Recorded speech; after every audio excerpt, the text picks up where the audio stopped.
All right, so just start off with your name and where you're from. Okay, my name's Bruce Eades. I went to Lane High School. I'm from Charlottesville, Virginia. I'm a native of Charlottesville. Lane High School, of course, was a predecessor to CHS. Right. What was your childhood like? I grew up on Cherry Avenue, if you know where that is. Yeah, we live over on Cherry Avenue right now. Oh, do you? Okay. Yeah. Great. So you know kind of what it's like, but back then, the county was only 1 block away. Forest Hills Park was in the county.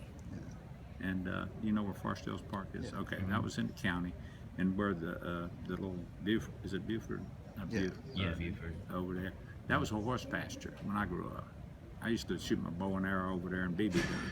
So, yeah, and it was a creek down there. We'd swim in the creek. We didn't know it came from UVA, and then they dumped all their stuff in it. It was kind of a lot of pollution in the creek there, but we survived it. You know, we dammed up the creek and would swim in that. But we had a pretty. We didn't have TVs. We had a black and white TV, I guess, after I got. You know, one of my neighbors got one, I think, when I was about 10 or 12. But, and then, so we had a lot of time on our hands. So we spent our time outside, kicked the can, captured a flag. We played till dark. They didn't let us back in the house till dark. Sounds good. As a child, did you have any interest in the military or joining it? Well, you know, I was in the Boy Scouts and Cub Scouts. My mom was a Cub Scout pack leader, and I liked that, and I liked the idea of camping. And so I joined the Boy Scouts when I turned 11, and did a lot of hiking on the Appalachian Trail and a lot of camping. So I loved that. So I guess that kind of prepared me a little bit for what I was coming. The draft was coming, and I didn't know at that time I'd end up in Vietnam, but Marine Corps. But that prepared me for it. It helped prepare me for it. So did you find boot camp easy then, because you had prior experience in like the Boy Scouts and Boot camp's not easy. Boot camp was tough because all of a sudden your world changes. You know, you have a lot of freedom, and then all of a sudden all your freedom's taken away, and you're beat down into they tear you down before they build you up as a team. They tear you down as an individual. The whole idea is they're your mama. You forget about your mama at home. You know, they're your mama. And then they tell you what to do, when to do it. You don't have any freedom. So did you find, what was the most difficult part about boot camp for you? Boot camp, the most difficult part. I like the physical training. I guess it was the idea that they wanted me to be fire watch, and they wanted me to discipline other people. When I was on fire watch, if somebody got out of line, they wanted me to discipline them, and I didn't really want to. You know, I don't mind looking out for myself, but I didn't really want to tell other people what to do at that time. So what was going through your mind when you arrived to Vietnam? It's hot as heck here, you know. I mean, I got out, I went through, you know, I was 19 years old when I got to Vietnam, so I was pretty young. I'd been out of high school and went through training, 8 weeks boot camp, 4 weeks of advanced infantry training, and then 4 weeks of language. I guess it was staging battalion to get ready for jungle warfare school, they call it. 4 weeks of that, learn about punji pits and booby traps and stuff. But then I got lucky, and they sent me to language school for 4 months up at Monterey, California, Defense Language Institute. I learned Vietnamese before I went over. So it was 8 hours a day in the classroom, 2-hour lab every night. So we spoke Vietnamese constantly. So I learned Vietnamese fairly well before I went over. And when I got there, like I said, I landed in Da Nang, Vietnam. The airstrip was about 130 degrees. So it was stifling hot. You can't imagine what it felt like, and you can't function very well. So a couple of days there, and then they ship you off to your unit, and you're really not ready, not acclimatized to it. But if you're lucky, you'll survive it, and I guess I got lucky. What about the food in Vietnam? And do you still speak? Do you still know how to speak Có biết nó, Vietnamese? tôi biết nói tiếng Việt Nam. Khi nào tôi lên tôi còn lúc trên Mỹ, tôi đã học tiếng Việt Nam.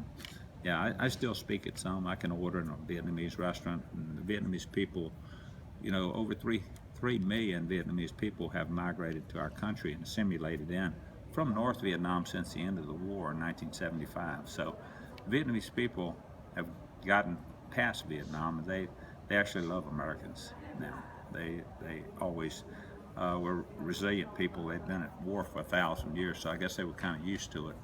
Uh, Unfortunately, we don't have much stomach for war, and maybe that's a good thing, you know. But I guess What about in your spare time? What did you find yourself doing when you spare weren't? time in Vietnam. Well, I was in the Marine Corps, and you asked me what we ate. My first 6 weeks, I ate Vietnamese food because I was the only American with a Vietnamese unit, 52nd Oregons.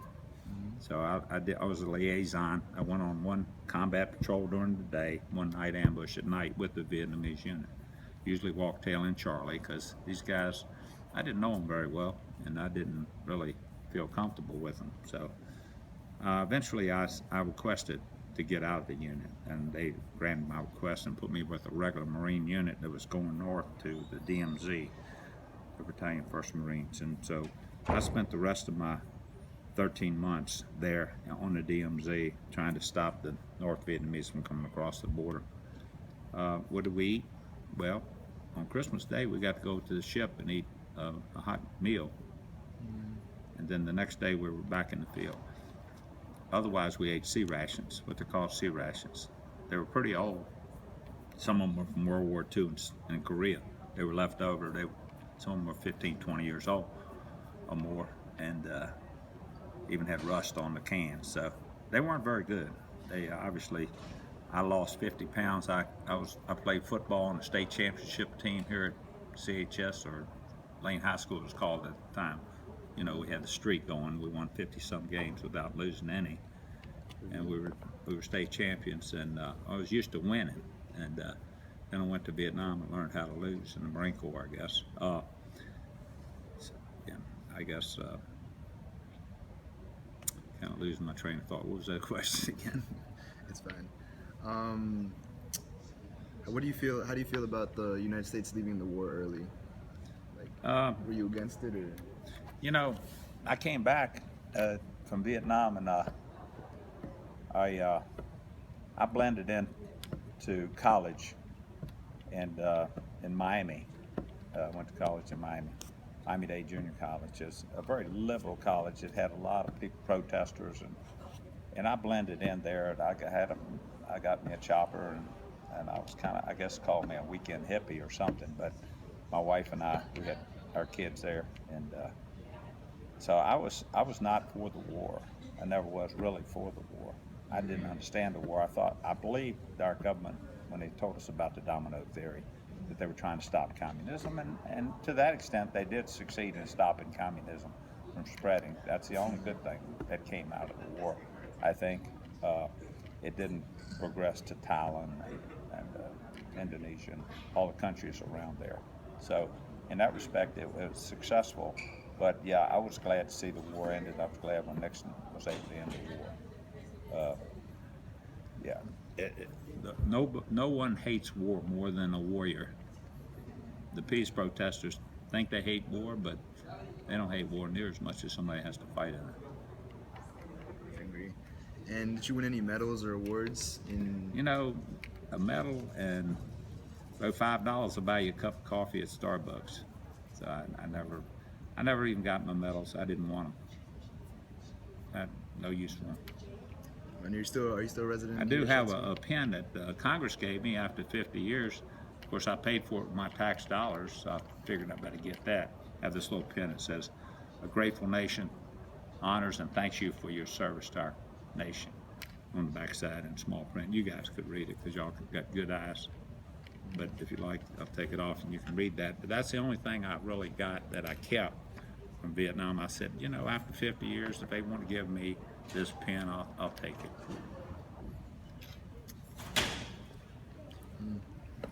Are you still a resident here at Charlottesville? I am. Yeah. I did, like I said, I moved around when I got back from Nam. I didn't return to Charlottesville. I didn't really feel welcome home, not really. And I didn't want to talk about Vietnam, so I didn't want to see anybody that knew I'd been to Vietnam. So I moved around. I went to school, and I was a commercial diver for 10 years in the Gulf of Mexico, lived in Houston, Texas. So I got back to Charlottesville when my kids got middle school age. I said, you know, they have the worst schools in the United States in Texas, and Louisiana and Texas were 49 and 50 ranking. Virginia had good schools, so I wanted to get them back here. Plus, I wanted to put down roots near where I was from. So I was unfortunate. My 4 daughters all live pretty close to me. Pretty good. Well, that's all our questions. Anything else that you would like to share? Well, I think it's never too late to learn from. We made a lot of mistakes in Vietnam. It's never too late to learn from our mistakes, and I'm glad you guys are doing that. I'm glad you're studying it. I applaud you for it, and good luck. And you guys are future leaders of our country, and we want y'all to learn from our mistakes. Thank you. Yeah. And Thank you.